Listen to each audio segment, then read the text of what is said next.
Welcome to the Bill Walton Show, featuring conversations with leaders, entrepreneurs, artists, and thinkers. Fresh perspectives on money, culture, politics, and human flourishing. Interesting people, interesting things. Welcome to the Bill Walton Show. I'm Bill Walton. After decades of cuts to shipbuilding and maintenance, the United States Navy has been stripped down to a fleet barely larger than it was 100 years ago, 1916. Meanwhile, China has dramatically increased its spending on its Navy, as well as on its Air Force, cyber, space, and electronic warfare capabilities. Beijing is building islands in the South China Sea, threatening trade routes and menacing allies. At the same time, China has cut the size of its army by more than half in the last 5 or 6 years, clearly signaling they see the actions on the sea, not on land. It may surprise you, it did me, to learn that America's historic strategic strength has been as a sea power. As a maritime nation, the U.S. has depended on control of the sea to protect its people as well as its flow of trade. This is an issue that is barely talked about but needs to be.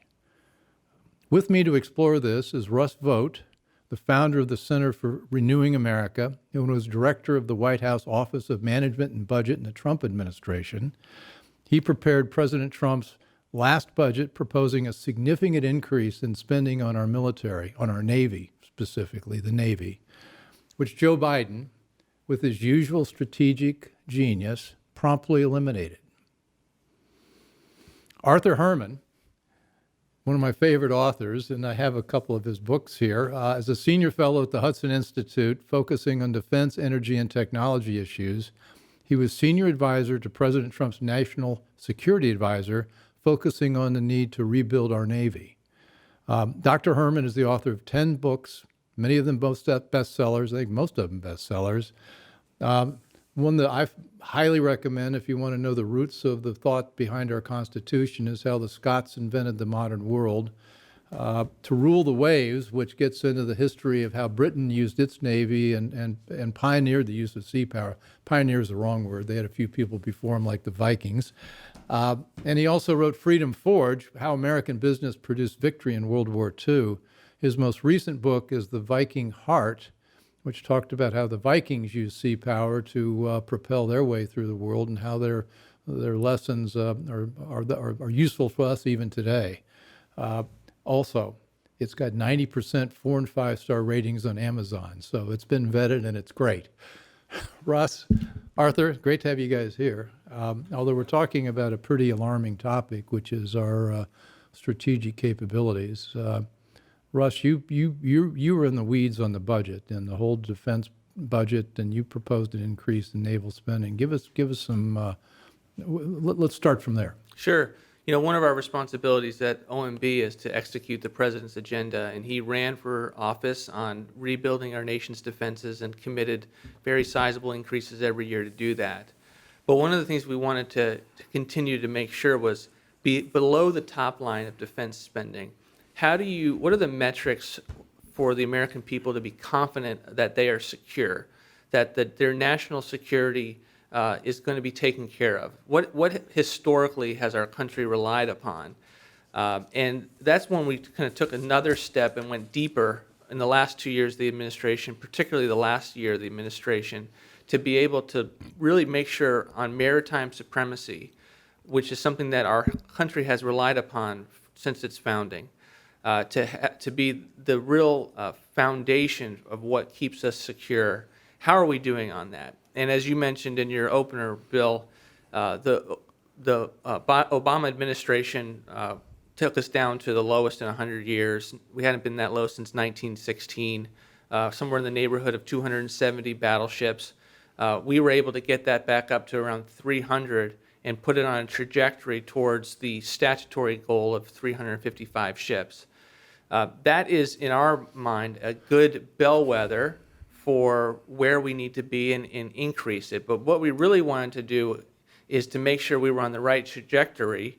And along the way we learned a lot, and we can talk into what we learned. We were down from, what, 6,500 ships at its peak?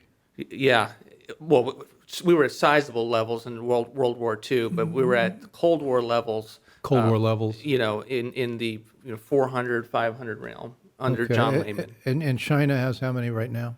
They're approaching 400. I don't know if they're over it or not, but they're over us numerically, although not capability. So Arthur, China has traditionally been a land power, hadn't been a sea power. I mean, what's the difference between the sea power and land power universe? The differences are profound, and one of them is both in terms of the evolution of political institutions, because how you exercise control over large tracts of land mass, especially the Eurasian land mass, depends upon command economies. It depends on an imperial kind of an outlook. Whereas nations, and historically, nations that look to the sea as the means by which to make a living, first of all, through trade, through fishing, humble pursuits like that, but also as a means by which to protect themselves from invaders and interlopers, and to project power, which in the modern age has become really the key distinguishing mark of what separates a great power from a second or a third class power. Sea power demands not just ships and not just shipbuilding capacity, it also demands a different kind of mentality. It demands a willingness to be more flexible about how you set your goals and objectives. It demands a level of initiative on the part of like sea captains, but also on the part of politicians in terms of setting national goals and how to arrive at those. And it also tends to demand a level of voluntary cooperation, just as we would have on a ship, or just as we would have and the teamwork that goes into sustaining a first-class Navy. And it's not coincidence, Bill, that if you look through history, that the great land-based powers have tended to be autocracies, have tended to be totalitarian regimes in the modern age. Think Soviet Union, think Communist China, think Nazi Germany. Whereas the nations that rely upon and look upon the sea and maritime wealth as the source of their wealth and prosperity and well-being have tended to become democracies. They tend to be open societies and have a much deeper sense of a kind of participatory role for citizens and for evolving political institutions. Well, just putting a historical focus, Venice was not only the great sea power, but it was also the longest surviving republic. Yep. And then Great Britain, obviously, with its navy and The Dutch. Athens. That's right. And also, of course, the United States. And so, in the end, when you have to completely ignore the lessons of history to think that you can allow your maritime and naval power to slide out of first-class levels, or to allow an antagonist, particularly one like Communist China, whose attitudes are not only hostile to the U.S., but hostile to democracy and to our allies as well, to allow that kind of power to rise into in competition with this. You have to ignore lessons of history, going back to the Vikings, my most recent book on the Vikings. They're the original exponents of sea power, not just as a way to project power, but also as a means by which to sustain themselves through the trade routes that made them really the precursors of globalization. It also, at the same time, means ignoring our own history and the degree to which our history as a nation was shaped by our relationship with the two oceans that sit on either side of us. I guess I'd never really thought about it, but that's one of the things that surprised me, to think that we started thinking of ourselves as a sea power first and foremost. And didn't in the Constitution we specified that we had to have a standing Navy? Yep. But it wasn't specified that we needed a standing Army? Yeah, to provide and maintain a Navy, to raise up an Army. It's so the one is meant to fluctuate, is certainly provided for, but this notion in the Constitution that this is paramount to our security and who we are as a republic. So what Russ and the Trump administration were doing by saying we really need to restore and rebuild our naval supremacy, not just in the face of China, but as a fundamental part of what it is to protect America. This was an important mission that when I came on board at the National Security Council, my boss, Robert O'Brien, said, you got to talk to Russ. You've got to go down and talk to him because he's got a plan about how to do that shipbuilding. And I was a little surprised. I got to be honest with you, Bill, because I was thinking, let's see, he's the director of the Office of Management and Budget. You know, I thought, what's he going to know about navies and about, you know, strategic Well, and Russ also was events? focusing an awful lot on cultural issues at Heritage before you came on board. Before you came on board. And I thought, so where'd this come from? so I thought, you know, director of OMB, you imagine a kind of green eye shade type, right? Who just can't wait to cross items off that shouldn't be paid for as a, you know, a big goal of a Well, wait a tight second. budget. I worked my way through business school teaching accounting majors accounting, so I'm going to throw my lot in with Russ. Absolutely, the green eye shade brigade. And gosh knows they're important. But for naval supremacy, from my first conversation with you, I realized you got it. And that there was someone who was really crafting a plan, a long-standing 12-year plan to rebuild American naval supremacy, but also to relaunch us in the direction of maritime supremacy. And that means shipbuilding. It means a commercial maritime fleet that's going to be second to none. Because if you look at history, last point I'll make on this, look at history. You've never had a nation which has been able to have naval supremacy that isn't built on a foundation of strong commercial maritime trade and a maritime merchant fleet to match. Russ, It doesn't exist. How'd you get interested in the Navy? I mean, what sparked the? Well, you know, all of government execution on behalf of the president. So I was constantly getting brought into meetings with the Secretary of Defense and great frustration with, you know, where we were making progress and where we were not. You know, our defense levels were high. You know, Secretary Mattis focused heavily on things like readiness and lethality, but in terms of modernization, we did not have an all-of-government plan based on convictional principles that you would think of in terms of, all right, what does America First perspective mean, and what does that look like when you go beneath the top line for defense? And so, you know, the thing that got me specifically was the president asked me to go and tour the Ford carrier because he viewed that largely as inefficient in its first build, and so we really needed to unpack that. But over time, you know, the more you investigate the history, the more you investigate the research on this, the more you come away with a conviction that this is the foundation for a republic, and this is not something you skimp on. This is something you can be efficient with, but this is something that has to be there, and we're spending a ton of money on our nation's defenses. The idea that we can't afford this is just not true. So our total spend's what, $700 billion roughly? Correct, yeah. And how's that divided among land-based, It's about sea-based, air? So it is about a third, Army, Navy, and Air Force. And that is one of the challenges, is that it is a bureaucratic division of resources. It's not based on strategic choices. It is not based on the presidential decision memos that say, you know, this is the national security strategy. And so one of the things that Arthur and I and Robert were trying to do was to really unpack that. Watching the Bill Walton Show, I'm here with Russ Vought and Arthur Herman, and we're talking about our defense budget and how it gets allocated among all the various forces. And you just said something that struck me.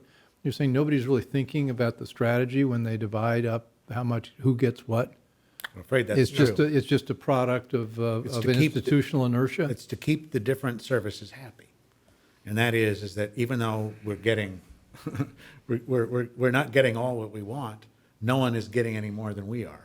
And so that's going to make Army, Navy, and the Air Force feel like even though their budgetary allotment may not match what America needs strategically, at least everybody feels that we're all being shortchanged at the same rate. Well, so the totalitarian Chinese Communist Party didn't suffer from that They problem. sure didn't. They simply said to the Army, they said, we're cutting you in half because it doesn't make sense strategically. Right. And the Army was not in a position to say no, were they? No. See, this is the interesting thing that in the 2000s, the Chinese made a important strategic decision. You can watch the evolution of this if you read the Chinese military journals, which are written not by scholars, they're written by the generals and admirals themselves. That's part of how you rise up through the ranks in the People's Liberation Army and in the PLAN is by authorship as well as by leadership. And it reflects a strategic thinking at the time. And part of it was that China was no longer going to be just a land-based power, that it was going to become a hybrid power. And that's actually the term they used. We would be invisible on land, but we would also have this ability to project power by the seas and in our maritime presence, which is why they started building aircraft carriers. Unheard of, but crucial to China's new vision of itself as a global hegemon. So, Russ, did you get to referee any of the discussions about how much should go where? Because you came to a conclusion that we were vastly underspending on Navy. Did you guys get a chance to litigate that?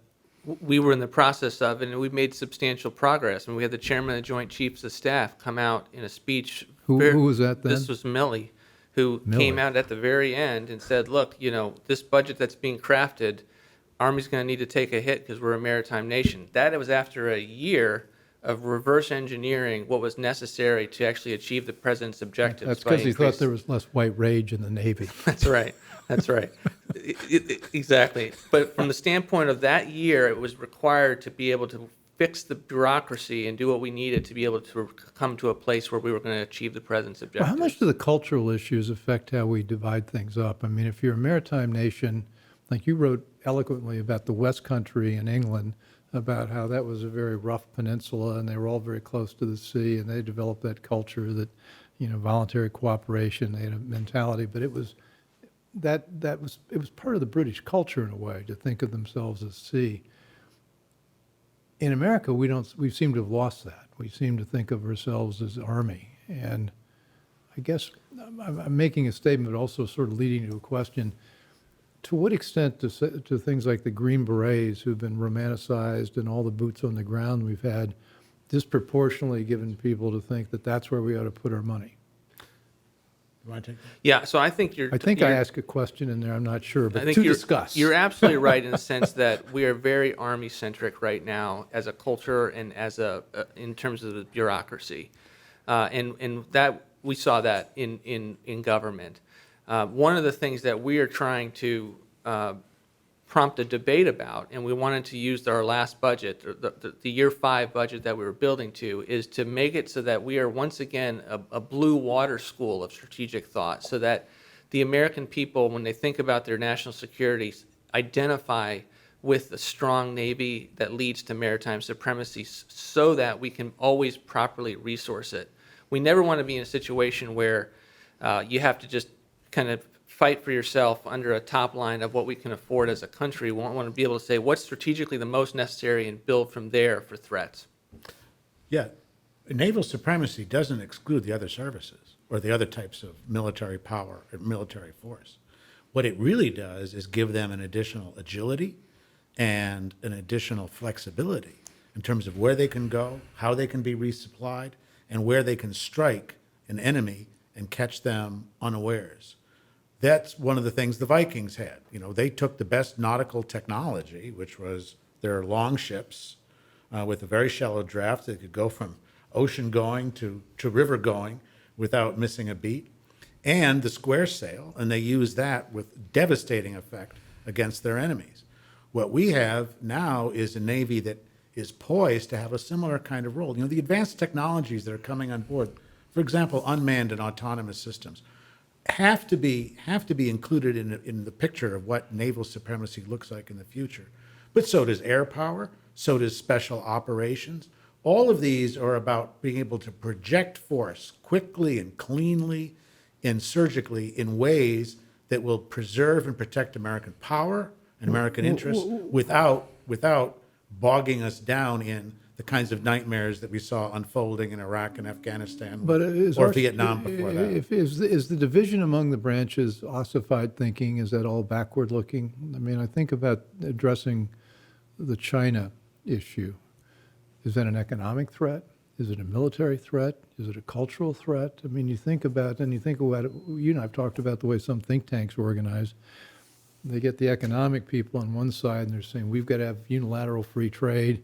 Then you get the national defense people on the other and they said, no, the Chinese, we can't do that. We got to look at what they're doing. And then the cultural issues we can get into. But is it time to do a whole new rethink about defense, and should we think about reorganizing that? Is that even conceivable? That's what these guys were doing. That's what what the Trump I want to administration was dig doing. into, because I suspect that Trump would view this pretty much the way I'm seeing it. I do think it's time to make at least reforms in the right direction, upsetting a little bit the allocations. I think the Navy's been hurt ever since they were under the Secretary of Defense and not having kind of their own cabinet spot, which is where they originally started with. So I think it is I'm sorry, what happened historically? So- Navy, you had a Secretary of the Navy that was co-equal with the... Correct. Secretary of War. Yeah. Okay. And Secretary of Navy. You had a Secretary of War and a Secretary of Navy. That's right.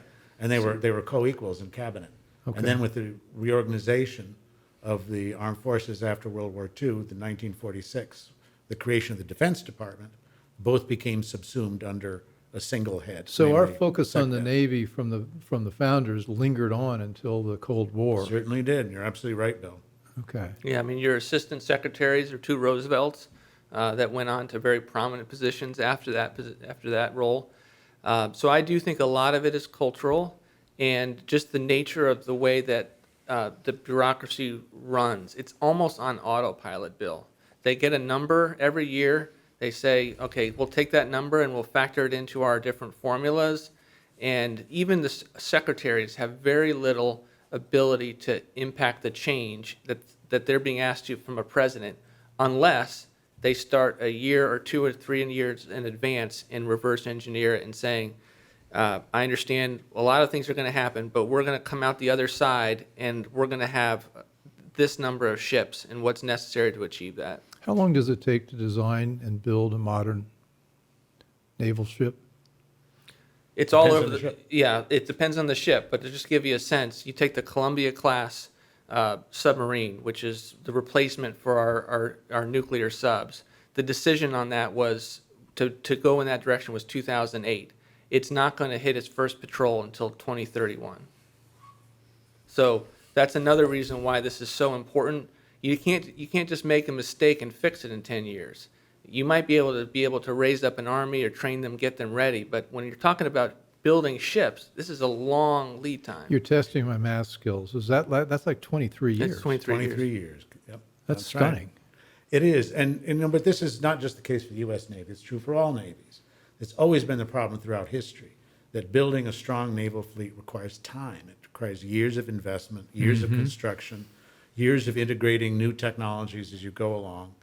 And that's one of the reasons why focusing on building up Army or even Marine Corps is a lot faster. It's a lot quicker to train people than it is to build How big a ships and build shipyards. how big a standing army should we really have?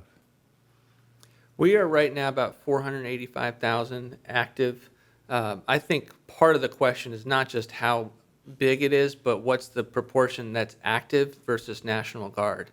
And we can save a lot of money by transitioning the size into the National Guard so that it's basically 3 times more expensive for an active guard versus National Guard.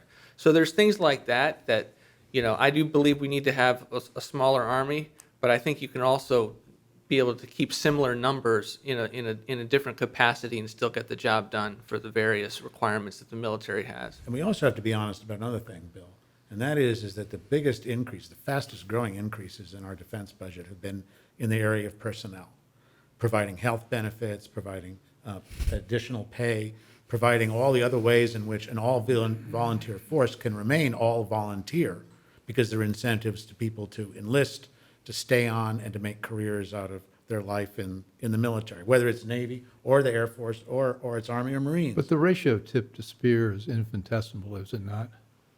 I mean, the number of people actually go out and fight versus the people supporting them, isn't that ratio Yeah, like exactly. 25 to 1?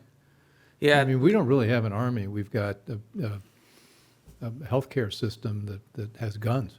Yep. And part of the transition to the new technologies, such as unmanned systems, such as moving from big, cumbersome systems like, I'm afraid, the Columbia-class submarine or the Ford-class aircraft carrier, is that you can help to reduce the personnel costs as a way of increasing savings while you're investing more in what really counts, and that is the weapons systems that you need to deter and defeat enemies. And that's what the defense budget should really be about. What is it we need in order to defeat and deter enemies? And instead, it's become, over the years, it's nothing new. It's been a part and parcel of how we've had a defense establishment grow, a military industrial complex of the size and complexity that it is that it has become instead ways of protecting vested interests and preserving sacred cows instead of really thinking about what America needs in order to be strong, in order to remain strong. You're watching the Bill Walton Show. I'm here with Arthur Herman and Russ Vought, and we're talking about the defense establishment that America really needs, not what the bureaucratic inertia has given us. So I can't even begin to ask about Joe Biden. I'm sure he didn't. Can he find the Pentagon on the map? I mean, does he? Well, he's been there a long time. What about the people around him? What about I'll tell you what. And Here's where I came in, because one of my last tasks at the National Security Council was to prepare a series of memos that could be passed on to the next administration about why we had made amazing progress during the Trump years in certain areas of our defense policy. And one of those areas was in thinking about and relaunching the idea of naval supremacy. So part of my assignment was to prepare a memo, in effect, to say what Russ was doing and his team were doing. You need to stay on this. This is a really good plan. It's one that saves money, but also builds ships and gets us to the 355-ship Navy that we feel, that every expert feels is going to be the minimum to confront not just the challenge of China. how many but the challenge of carriers? the How many future. carriers would that give us? 11. 11. Yeah. The idea was to keep it at 11. And I remember when having 13 was considered to be inadequate to the task. And would that allow us to be active in the South China Sea as well as every place else we need to be? I think so. Yeah. What about the Arctic? I mean, is that how many do we have carriers in the Arctic as well? The issue in the Arctic is more the Coast Guard icebreakers, and that's another conversation, but a definite need. And that's what we were also trying to do in the conjunction of this project, is to scale up Coast Guard as well. Yep, that was a big part of the program as well. But what's happened is, I'm afraid, is that those memos and those plans were pushed aside. And as we've learned with this administration, their key focus is entirely on their domestic project. It's completing the Obama transformation of America, especially with this new $3.5 trillion infrastructure plan, which is really going to be about $5 trillion. And everything else is subordinate to that, whether it's Afghanistan, whether it's the competition and the threat from China, or whether it is protecting American interests and having a military that really is able to do that, as opposed to one which simply has enough of a budget to keep the Joint Chiefs and others and defense contractors from getting really upset. You look at the way Biden's handling Afghanistan, and you get the feeling he just doesn't care. It's hard to escape from that conclusion. And why would he think that? Well, he's thinking there's a bigger priority, which is this domestic project. It's to bring about the transformation, the fundamental transformation. And my view, Bill, and maybe Russ shares this too, is they also feel like they're rushing against the clock. They're racing against the clock because what they see is a Republican landslide in the House in 2022, and one which will interrupt any kind of ability to push through. Of course, that's far also left why agenda. that's also why they're rushing through H.R. 4, the John Lewis Voting Yeah. Rights Act, because that would give the Justice Department and the Civil Rights Division complete control over local elections, and they could ensure a win. They could. That's right. But all of that Why is, does it feel like we're fighting like 22 wars on and the result is that these issues that we're discussing or have been talking about here, which are really vital to protecting American interests and the interests of allies. That's one of the things we mustn't forget. We think about America in relationship with the allies. Those allies, our most important ones, are also maritime powers, whether you're talking about, or were, whether you're talking about Great Britain, or you're talking about Japan, Taiwan. Our maritime power is the oil that keeps the alliances active and lubricated through all of this. If we allow our maritime and naval power to slip into second-class status, it's going to be really hard to keep those alliances going and to be able to maintain Well, Russ, them. you said in a budget of $700 million, you needed to shift $6 billion to the Navy, and that could have gotten a lot done that you felt needed to be done. Yeah. So that's less than 1%. That is the most frustrating aspect about the debate, is we're literally talking about $4 to $6 billion. The number that we needed for this year was $27 billion. Biden proposed $22.6 billion. So, $4.5 billion is what we're talking about here. And that's where you have to really, you need people that are diving down into the weeds to figure out. I guarantee you can always shift that within the Pentagon or with the rest of the Was federal there government. anybody that thought about that in the Biden camp? Because it seems to me sometimes like everything they're doing is just whatever Trump wanted to do, we're going to reverse, and we're not even going to think about why we're doing it. I think that's kind of what happened with the naval shipbuilding Yeah. plan, to tell you the truth.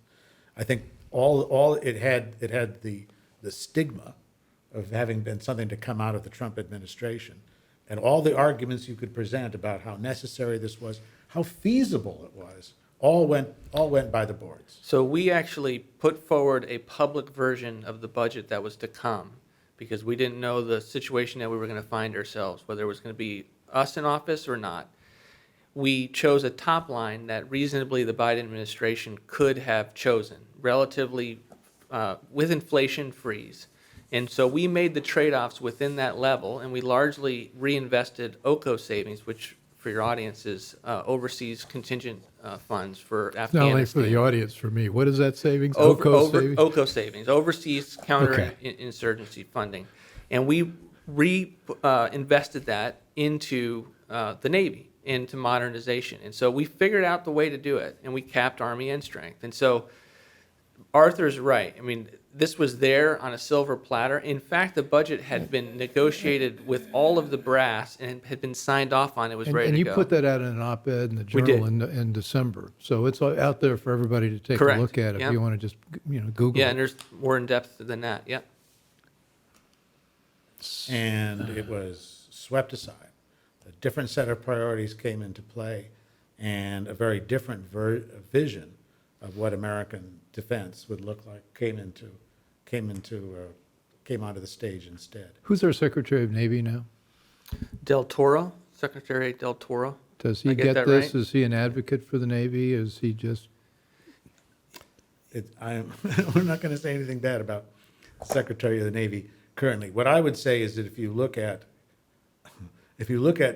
the national security leadership that we've seen with Afghanistan, I think you're seeing something which is characteristic across the boards when it comes to these matters. I think, though, that the real issue, Bill, we have to be honest about this, is the real issue, the problem is at the top. And it's a president who I think really doesn't care about these issues at all. And who, when he's focused, the times when he's focused on policy, it's all about placating the Democrats' left base and keeping them happy and keeping them from revolting against anything that's put forward here. And so you have someone with Joe Biden who has spent his career going along, with the Senate consensus. This is not a place where it builds strong leaders, the world of the Senate. And you contrast him with someone like Donald Trump, who, whatever else you can say about him, he was never afraid to slay sacred cows. He was quite happy to take a completely fresh look at something and to say, that's where the problem is, and that's the problem we That's have one to of his solve. best qualities. I think without a doubt. And we have a president whose attitude is the opposite. And he's assembled a team who are not going to make waves, if I may use that expression. How worried should we be? I mean, could we defend Taiwan? I think that what we're seeing in Afghanistan should trouble us all from the standpoint of they have no ability or seemingly willingness to run a process that would give you any confidence that they can defend the country. Well, they're acting like they can't do anything. Wait a second. It's been put entirely in the hands of the Taliban. What they say goes. And that's where the Biden administration So the question is sitting not on that. whether we could protect Taiwan, is whether we would protect We would. Taiwan. I think that's it. We certainly would have the means by which to do it.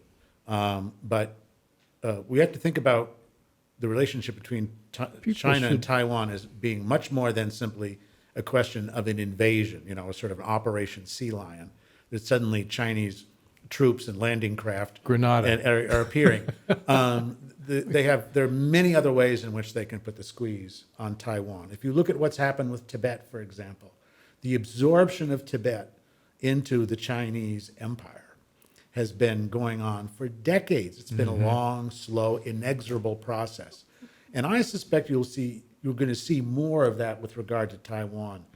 The only way in which the U.S. can deter that kind of slow absorption of Taiwan into the Chinese sphere of influence, which would be catastrophic, I got to tell you, in so many respects, not least in terms of where the global semiconductor industry I was going to say that you focus, For example, one of the top semiconductor company is in Taiwan. is in Taiwan, and they sell all over the globe, including the United States. It would be catastrophic on a global scale.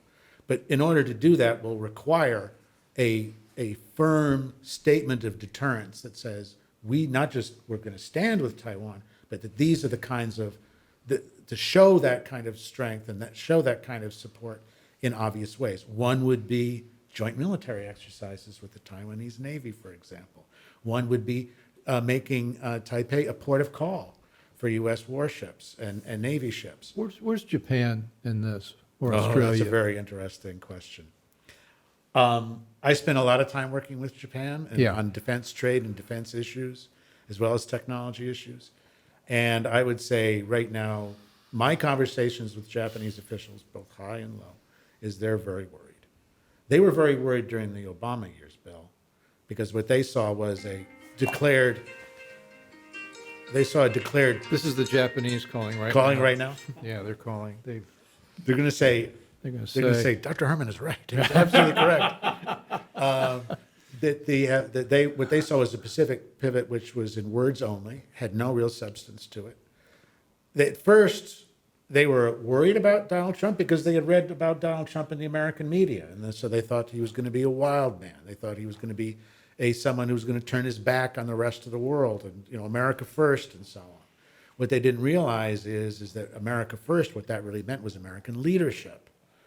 And what they're seeing now, what they fear in the case of the Biden administration, is a reversion to Obama 2.0. In other words, declarations of support, but no concrete action in order to limit the power that China can bring to bear in regionally, but also globally. Russ, you think that's... No, I think that's a great encapsulation of where we are. I would also go back to another point and be a little more provocative in that I do believe that the Navy needs to do more to articulate its interests. Mm-hmm.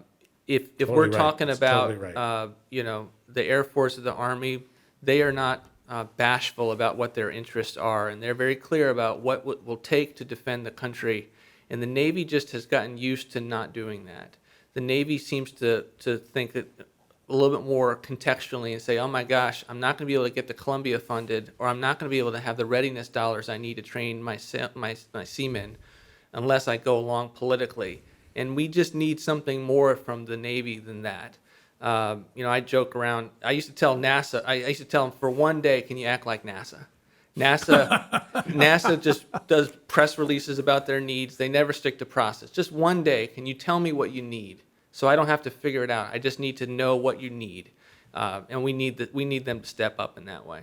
You're watching the Bill Walton Show. I'm here with Arthur Herman and Russ Vought, and we are Russ informing us that the Navy needs to behave more like NASA and step up and get some of that That's money. a great way to look at it. I quite That's agree. great. That's a great way to put it, but they just don't. Now, how much is, I mean, we read about the critical race theory training and the desire to move to the domestic agenda. I mean, how much has that colored all these strategic decisions that we're talking about? Because we're talking about in terms of traditional national defense as if we actually want to defend our country. There seems to be people involved that don't really care about that. I don't know. I think that there's I was still going to I was trying to one up Russ on provocative. provocative. I think there's a deep reservoir of patriotism and there's a deep reservoir of concern about America's ability to defend itself At and the the reasons top? why we do it At the top? across the board. Okay. But I think that there is a lot of fear that that speaking out on these subjects can cost you your job. And we saw this. We saw the same thing in the 1970s, where those who spoke out about the growth of Soviet naval power, for example, were silenced, were told to shut up. Where you had a Secretary of the Navy by the name of Jim Webb, who was very forthright about it. He was Webb strong. He could was be a strong. little bit of a loose cannon, to borrow a nautical Navy metaphor. But at the same time, he was very forthright about what the threat was and what something needed to be done about it. And he ruffled a lot of feathers. We also have to understand, too, that the investment in large-scale weapons systems that take decades to develop and enormous investment of technologies of all kinds, complex ones and even ones that stretch out beyond the horizon, is a very good living for defense contractors. And I say that having some of my closest friends are defense contractors. I work closely with companies like Lockheed Martin and Northrop Grumman and General Atomics. But there is a degree of comfort that comes with knowing that you're going to be making money on a project, defense project, For that's 2 going to stretch decades. out for 2 decades or more. Yeah, got to. And it's not so much that they only care about making money, it's that this is the way in which they become quiescent and are made to be, like with the Navy spokesman, are made to go along with a situation that they know is not sustainable.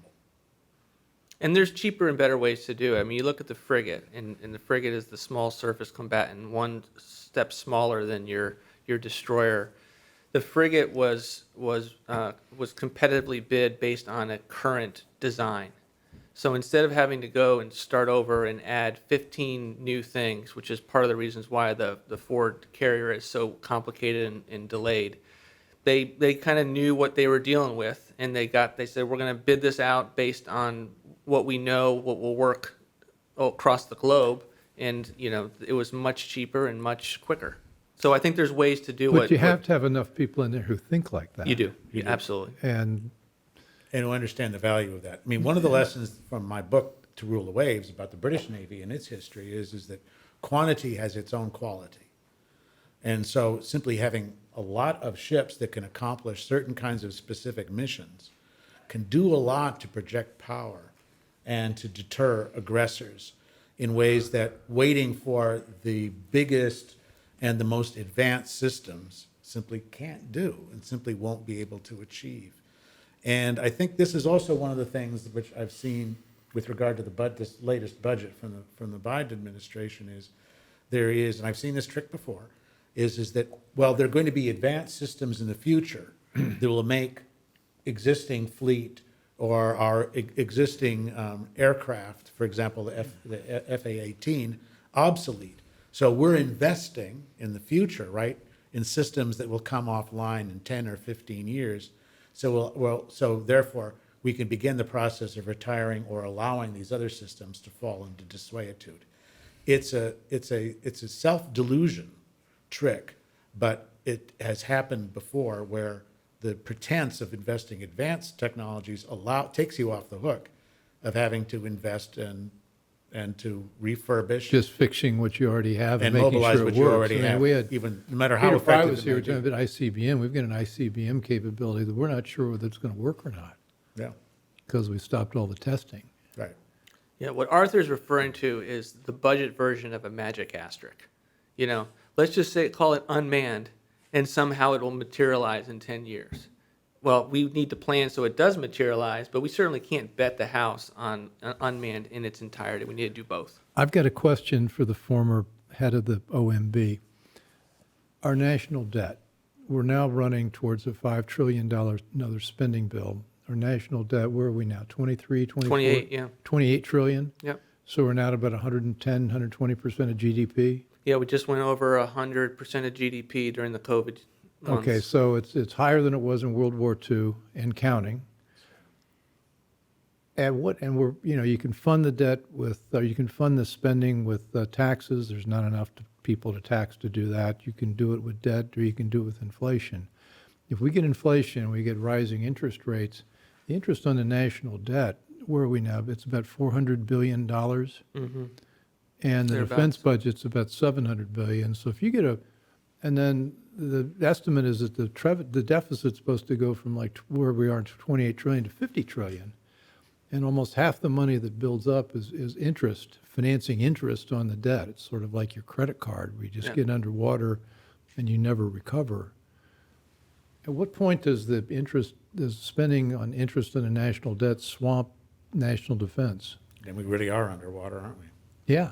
I mean, there's a bigger issue here that we're just acting like this is. Those numbers fluctuate. And sometimes we're within 5 to 6 years of being inverse with regard to national defense in interest. So it's a real problem. We are benefited right now because of the low interest rates. But if those change, and they're higher than when we were dealing with, and so this idea that they don't move is not true. Was Trump worried about that? Because he spent a lot of money. He was hardly. So his view on these issues was, we have a house that's burning in front of us. Yeah. Let's put out the fire, and then let's have a strong economy, knowing that you can't deal with your balancing budgets and debt without a strong economy. But he always gave us the ability and backed us to propose big budgets that Congress ignored. But we were strategically, that political capital was there to build towards a spending fight for this reason. But as the former budget director, I mean, this is an efficient way to go to be able to guard your national security. To invest in maritime supremacy is something that I actually came away with it from an efficiency standpoint and said, if we have a national security strategy that's built on this, we will be able to save ourselves from having nation building and being stuck in continental skirmishes that we can't ever get out of. And in the wash, we will have a much cheaper way to go from that standpoint. Yeah, the leadership of our land forces hardly has a stellar track record to stand on. Our time is about done. I want to get some final thoughts. Who wants to go first? Arthur? I think we're kind of at a tipping point here and an inflection point in where America is going to go in the next couple of years. And I think what we've seen is, in the larger picture, is America hit by two devastating blows in this last couple of years. One has been COVID. The other one is now Afghanistan. And I think it's a question that we need to ask ourselves. Will America be able to recover from those two?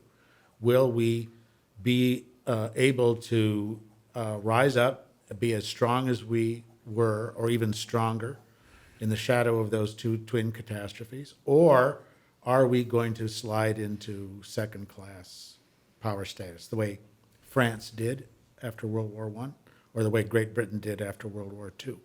Now, in both cases, they paid a much higher price for falling from the great powers. In the case of France, you had a large portion of its male population wiped out during the Great War. You had, in the case of Britain, 1/4 of its national wealth destroyed in World War II. We don't face penalties of that kind in any respect. What we do face is a lack of political will and a lack of political leadership. And unless that's restored, Bill, not just with regard to the Navy or maritime supremacy, but in terms of America's position in the world, I really worry about where we're going to be in the next 2 years. Well, if that happens, and I fear you may be right, there's only one candidate for the ascendant power in the world, and that's China. That's all that's left. France and Britain were able to hand off their global responsibilities as protectors and defenders of democracy to the United States. There's no one waiting in the wings if we fail. Yeah. Russ? Yeah, that's China's the fight. We need to be doing everything we can to prepare for that confrontation and hope it never happens, because we are strong enough. To be able to be strong enough so that confrontation never happens, we need to be strong from the standpoint of our maritime supremacy. And so that I'm optimistic in one sense, and that is this, with education, with the American people coming alongside and saying, this is something that's important. We have an opportunity in the next several years to get it right. To some extent, I don't think President Biden's going to get it, but I do think we have the opportunity to build and catch up in the years ahead if we get it right. I think we can operate under the assumption Biden's not going to get it, but the rest of us can. Well, let's do some more of this, because we really need to get the word out about these issues, and it's not being talked about right now, and it should be. It's essential. Russ, Vought, Arthur Herman, thank you. This is Thank you, Bill. fantastic. Thanks, I Bill. want to get you guys back. We've covered about one-tenth of what we ought to cover. And happy you're all watching the Bill Walton Show, and you can find us on YouTube or all the major podcast platforms, and you can also see us live on Monday nights on CPAC Now, and we'll be talking with you again soon. So thanks for joining. I hope you enjoyed the conversation. Want more? Click the subscribe button or head over to thebillwaltonshow.com to choose from over 100 episodes. You can also learn more about our guest on our Interesting People page. And send us your comments. We read every one, and your thoughts help us guide the show. If it's easier for you to listen, check out our podcast page and subscribe there. In return, we'll keep you informed about what's true, what's right, and what's next. Thanks for joining.